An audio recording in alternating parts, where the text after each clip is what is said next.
و از امروز استاد شما هستن. من رو خانمای کلاس حساسم. ای پسر گم شما رو بیرون. کجا بودین؟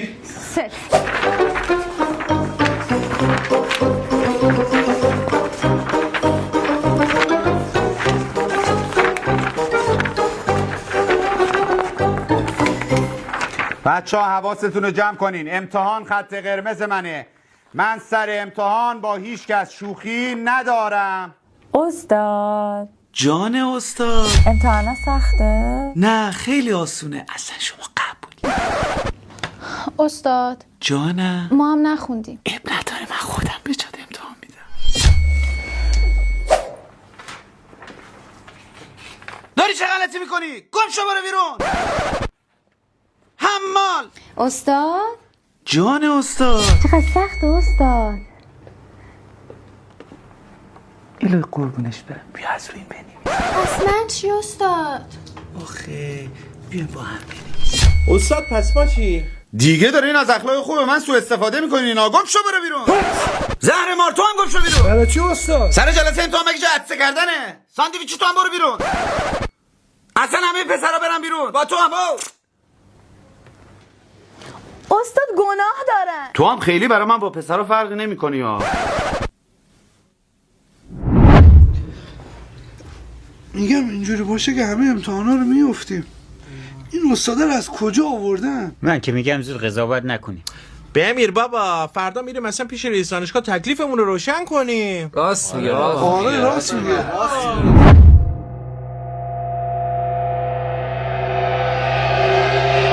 اصلا امکان نداره. استاد امیری یکی از برجسته ترین اساتید کشوره. همه دانشگاه دنبالشن.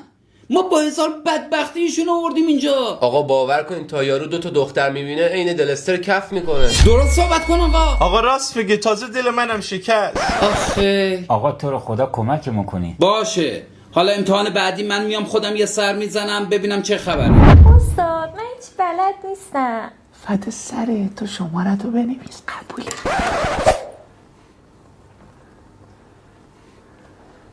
استاد جانم محمد جان. سلام رئیس، مشکلی پیش اومده؟ سلام، خسته نباشید. نه اومدم یه سر بزنم ببینم همه چی مرتبه. دارم سعی میکنم سوالات بچه‌ها رو رفع ابهام کنم. جانم محمد جان بپرس سوالت. بسیار عالی، به کارتون برسید. قربونشم. بنال دیگه. هیچ استاد. بلنش برو گم شو بیرون. مرد که خر. مگه من مسخره تو هم؟ استاد خشونت رفتارتون خیلی بالاست. بیا برو گم شو بیرون چندش. منم گمشم بیرون. اینم پرسیدن داره. استاد گناه دارن. تن بیا برو گم شو بیرون. قبلا به التیماتوم مگه نداده بودم؟ نوشتی. وایسین. این استاد نامرد امروز همش داشت با رویا صحبت میکرد. اون نیمه گم شده منه. بابا این یارو از موقعی که اومده نیمه گم شده هممون رو احتکار کرده. بچه‌ها احتکار کردن یعنی کشف کردن؟ نه یعنی پس انداز کردن. بچه‌ها من میگم بیا امتحان فردا رو نریم. خب غیبت میخوریم که. بابا نیدی استاد چقدر رو ما قفلیه؟ رو دخترها قفلیه نه رو ما. من میگم بهترین کار اینه فردا دوباره بریم پیش رئیس.